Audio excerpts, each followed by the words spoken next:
Here's a question that should keep you up at night, if you've ever been in charge of anything. What happens when the people on the ground don't get the message? Not because of incompetence, not because of cowardice, but because the gap between a decision made at the top and the reality experienced at the front is so vast, so filled with noise and chaos and human emotion, that the message arrives too late or not at all. On August 15, 1945, that gap cost people their lives. The Second World War officially ended that day. Japan surrendered, and yet in the skies above Tokyo, men were still killing each other. Not because they hadn't heard the news, some of them had, but hearing a message and accepting it are two completely different things, and that distinction is one of the most underexplored lessons in all of military history, leadership studies, and human psychology.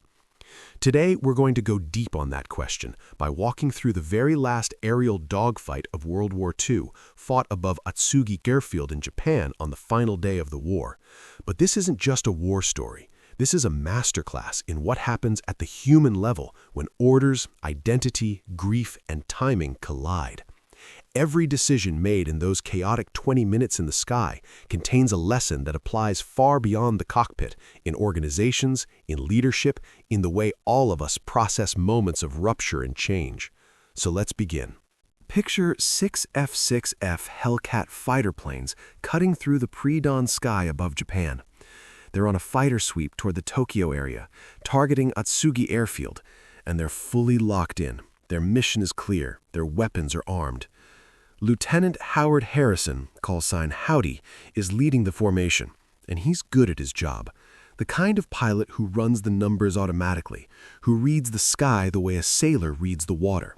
He spots the airfield and gives the order. His pilots arm their HVAR rockets. Everything is proceeding exactly as trained.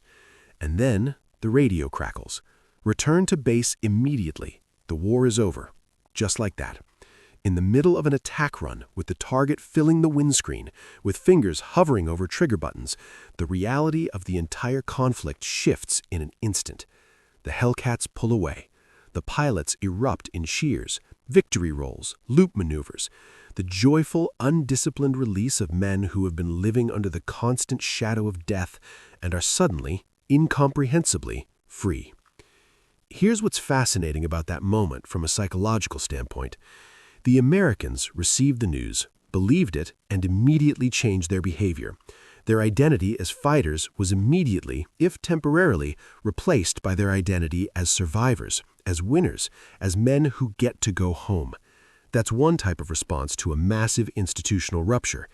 But on the other side of that sky, something very different was happening. Lieutenant Yutaka Morioka of the Japanese Navy is watching the Americans celebrate. He sees the victory rolls. He hears the radio transmission ordering Japanese pilots to stand down. And according to historical accounts, a shiver runs down his spine, not from fear, but from something far more complicated. Morioka is a man whose hand had been taken by American bombers. He is a man who has lost comrades, who has poured the entirety of his identity into a cause that has now, in a single radio transmission, been declared finished. Some of the Japanese pilots around him comply immediately. They turn their aircraft back toward base, following the Emperor's command. But Morioka doesn't turn back. And this is where the story becomes genuinely profound, because what he does next is not the act of a madman. It is the act of a man for whom the end of the war is personally, psychologically unacceptable. He dives at the Americans. His fighter group follows him, and in doing so, they trigger the final aerial battle of the Second World War. Now, you can condemn that decision. You probably should condemn that decision. 4 American pilots died, including a 22-year-old ensign named Billy Hobbs, who survived being shot down only to lose consciousness and die before his parachute reached the water. Those deaths are real and they matter. But to understand why Morioka did what he did is to understand something essential about human beings in institutions and about what happens when the official end of something crashes against the lived reality of the people inside it. Here's the framework that makes sense of Morioka's choice, and it applies far beyond this particular battle.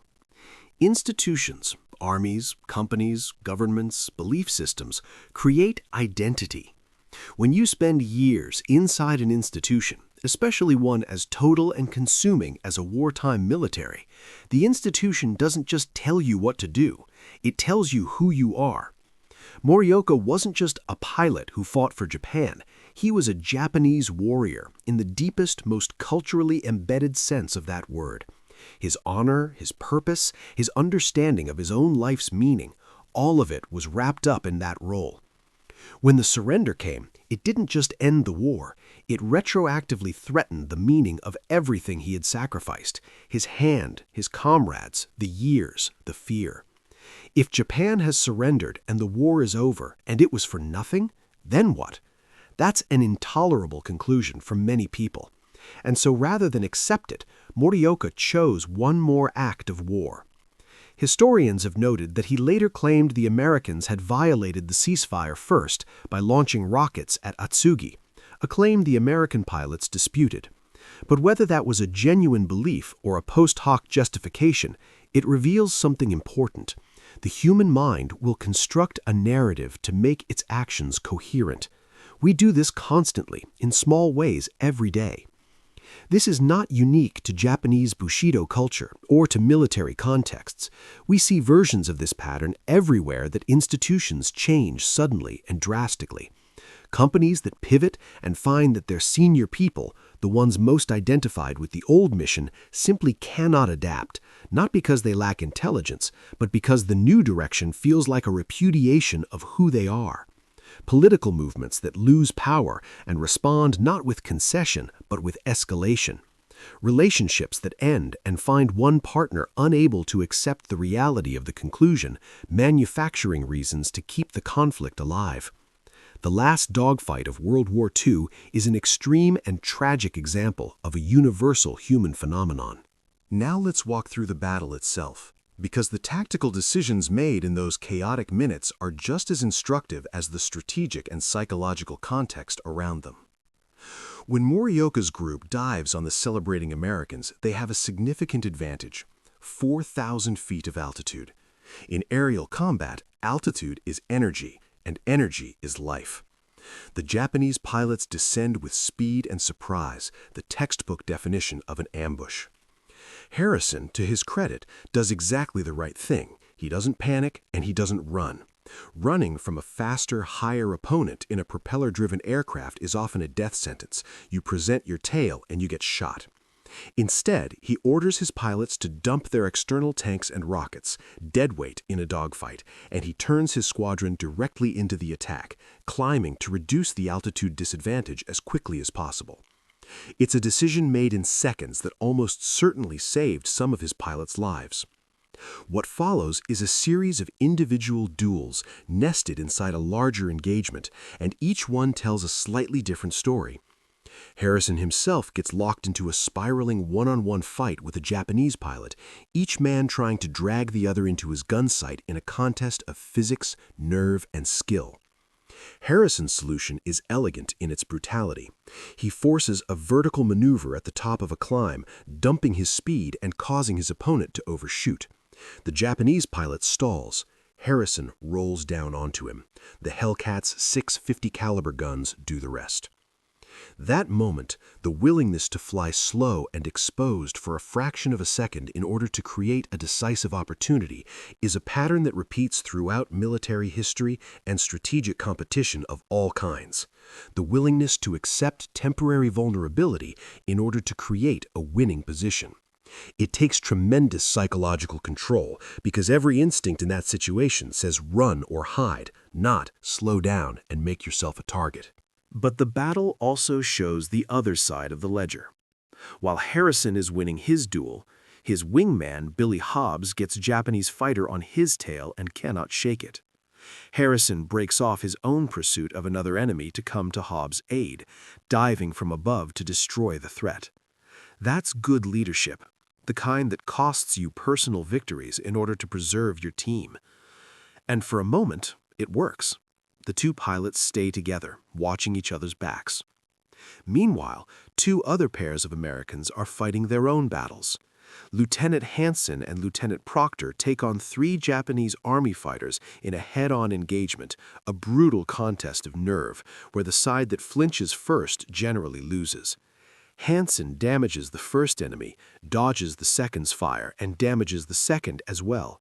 Then Proctor, perfectly positioned, destroys the third as it tries to follow Hansen through a roll.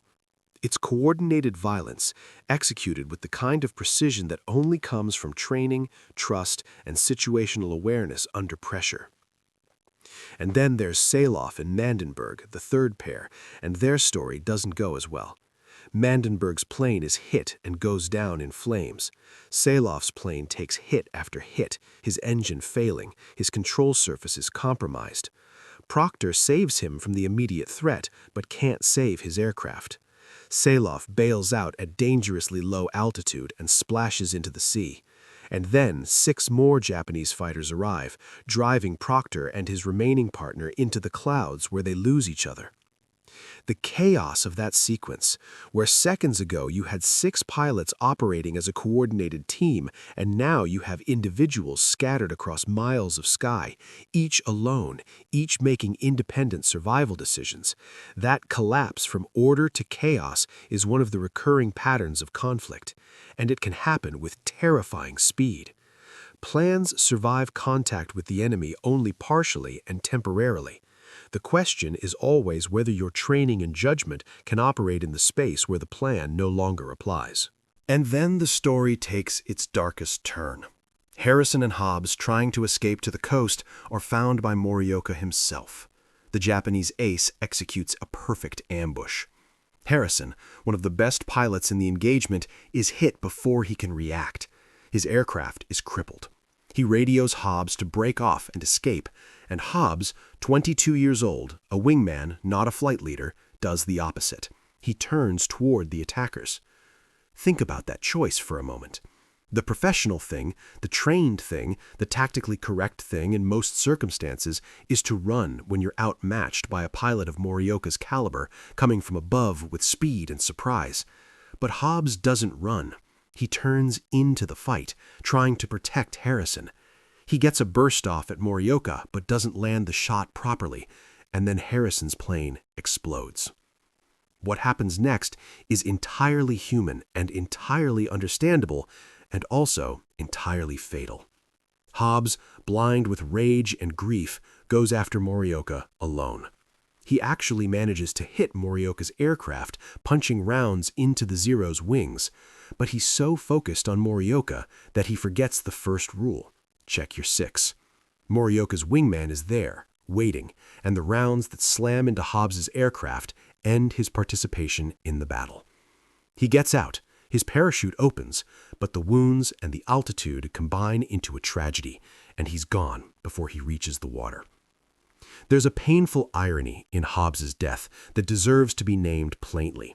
He survived the entire war. He was hours from going home, and he died because he prioritized loyalty and revenge over survival. Because in that moment, the emotional logic overwhelmed the tactical logic.